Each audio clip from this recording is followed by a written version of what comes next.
Hey there, everyone, and a massive welcome back to Learning ConvoCraft. Hello. Great to be chatting again. We've got something really cool lined up for you today. Yeah, something super practical, I think, for anyone wanting to, get better at actually speaking English. Exactly. We're going to explore how you can improve your speaking skills completely on your own. That's the key part, isn't it? All by yourself. We're just going to talk about it. Real English conversation about practicing conversation. So let's dive in. First things first, a basic truth maybe, if you want to get better at speaking. You gotta speak. It sounds almost too simple, but it's fundamental. Right. Like studying grammar books, listening to podcasts like this one, that helps understand English for sure. Absolutely helps comprehension. But it doesn't automatically translate into, fluency when you open your mouth to talk. That's the gap, isn't it? And a lot of people hit this wall like, okay, I understand, but how do I practice speaking if I don't have someone to talk to? Mm-hmm. Maybe your friends aren't available, or they speak differently, or you just feel shy. It's a common problem. But that's why we're here today, because there is something you can do. There is a technique, really, to practice speaking English effectively, even when it's just you. A solo workout for your English speaking muscles. Exactly. And it's not just about, making sounds. This can genuinely help your sentence structure, Grammar, vocabulary, and just expressing your thoughts and ideas more clearly, getting stuff out how you want to. Okay, I'm hooked. So what is this technique? Let's spill the beans. All right. The technique is learning to speak English through imitation. Imitation. Okay. Now, when you say imitation, some people might think just like repeating words for pronunciation, parrot fashion. Right. And pronunciation practice is useful, definitely. Yeah. But this is, it's a bit more advanced than that. More involved. Yeah. Think about listening to someone talking, maybe a bit of a conversation, a short story, part of a speech, whatever. Okay, got it. Listening. And then you try to deliver that same message, express those same ideas, but in your own words, using your own phrasing. I see. So not just repeating, but retelling. Rephrasing. Exactly. Retelling, rephrasing. Let's use an example. Maybe that'll make it clear. Remember believing in Santa Claus as a kid? Oh, yeah.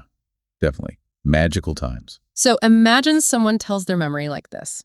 When I was little, my parents, they did the Santa thing, made Christmas really exciting, pretending he brought us gifts. So I remember waking up with my siblings, running to the tree. Such a thrill to see presents supposedly from Santa for us. Okay, standard childhood memory. Told from the I perspective. Makes sense. Right. Now, for the imitation practice, you listen to that.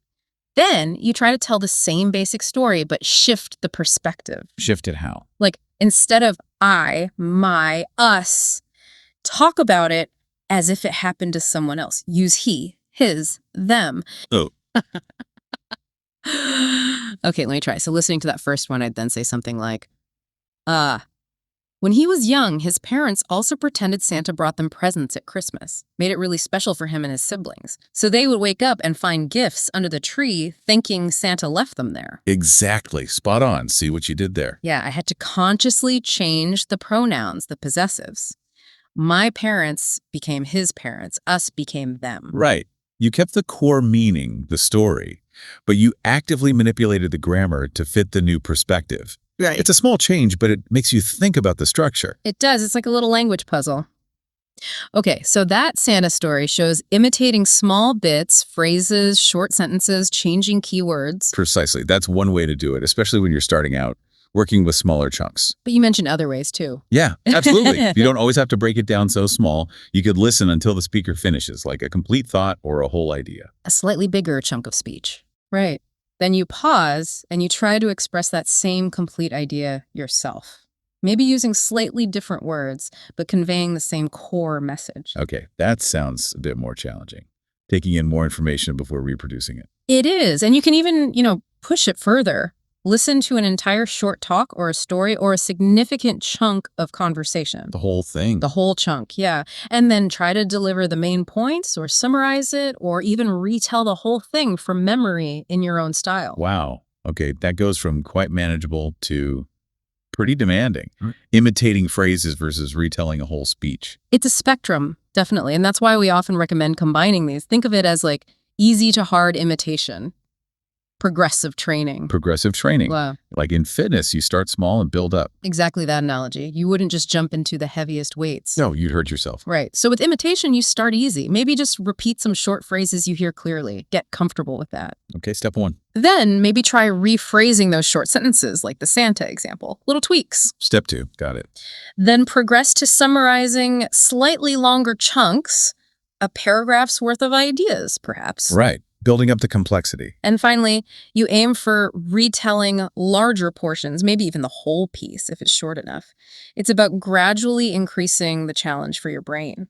That makes so much sense. It feels achievable broken down like that. Yeah. So let's talk benefits again. Why is this imitation thing so powerful? Well, first off, you're constantly surrounding yourself with and then producing correct English. You're hearing it right, then trying to say it right. Exactly. It helps your brain absorb correct sentence patterns, how things are naturally put together. It's not abstract rules, it's practical application. Learning by doing, essentially. Very much so. Plus, you pick up stuff beyond basic grammar. Idioms, common expressions, the rhythm and flow of everyday speech. The stuff that makes you sound more natural, not like a textbook. Precisely. Things you might miss otherwise. And here's a really fascinating part. The grammar learning. You mentioned this happens almost automatically, implicitly. Yeah, implicit learning. It's quite amazing, actually. Think about how babies learn their first language. Right, they just absorb it. No one's giving them grammar lessons. Exactly. They listen, they babble, they imitate, and somehow their brains figure out the complex rules of grammar subconsciously. Okay. That's implicit learning. Your brain detects patterns and internalizes rules without you even realizing it's happening. So when we imitate English speakers, Our brains can do something similar while you're focusing on understanding the message and trying to communicate it back. your focus is on the meaning, the communication. Right. You're not consciously thinking, okay, verb tense, article needed here. But because you're hearing and repeating grammatically correct sentences in context, The patterns just sink in. Subconsciously. that's the idea. Your brain starts to get a feel for what sounds right, for the correct structures. It's learning the grammar beneath the surface. It's a very natural way to learn. Wow. So it's like a backdoor way to improve grammar without tedious drills. Kind of, yeah. You're learning grammar through communication, which is arguably how it's meant to be learned. You build that intuition. That intuition is key for fluency, I guess. Not having to stop and think about every single rule. Absolutely. It helps the words flow more naturally and confidently. Okay, this is brilliant. A clear technique, progressive steps, and really solid benefits for sentence structure, vocab, and grammar. All doable on your own. It really is. Just remember to start small, be patient with yourself. It takes practice, and gradually increase the difficulty. Consistency is probably key too. Oh, definitely.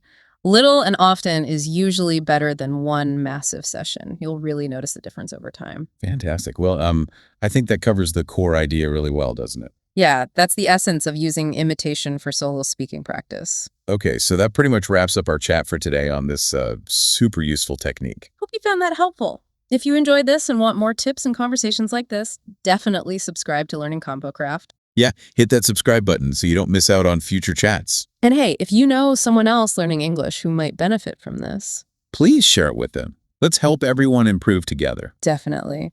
Well, thanks again for tuning in and spending this time with us. We really appreciate you listening. Thanks again. And we'll catch you in the next one. See you next time on Learning ConvoCraft.